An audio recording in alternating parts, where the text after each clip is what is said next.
Political activism needs Islam more than ever, in both directions, meaning that pastorally, as an individual, you won't be able to be as effective as you could be, and you might even fail entirely if you are not tied to the worship of Allah subhanahu wa ta'ala, if you have not purified your soul. Just look at the social movements in American history. Many times, different social and political movements were undermined, infiltrated, sabotaged by their lack of discipline and their lack of piety. Self-serving, right? And so delusion is the first stage to corrupt someone's nobility and deny or invalidate their ability or capacity to act ethically. One of the most powerful politicians in New York was arrested Thursday on corruption charges. Authorities say New York Assembly Speaker Sheldon Silver used... Breaking news, a judge has just sentenced former Senator Bob Menendez in the gold bar bribery case. When it comes to refusing a bribe, when it comes to refusing to act immorally, when it comes to doing the right thing when no one is watching,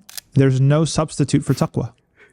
There's no substitute for piety, that you know that your Lord is watching and you're striving for Jannah, and everything that you're doing is brought into that project of striving for Jannah. So it's very, very important from the individual aspect that it's going to be the fuel.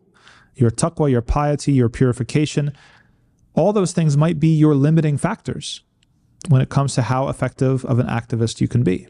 But activism also has to change. Much activism today, and we look not with with an eye or with an intent of belittling anyone in their work, nor do we want to discourage anybody from doing the work that they're doing, but we look at it from a lens of taqweem, of evaluation and assessment, and how can we improve? How can we have ihsan in this thing? Much of our activism is very expressive, meaning that it's more calibrated to express how we feel about something than it is to achieve specific strategic objectives. And if you look at the seerah of the Prophet ﷺ, he was extremely strategic when it came to the types of resistance, the passive resistance and active resistance that took place during the Meccan period, when it comes to on the battlefield, when it comes to his entire life, extremely strategic. And so we have to question, what does activism look without Islam, without worship, without taqwa? The same tactics over and over again, whether they meet the scenario or not.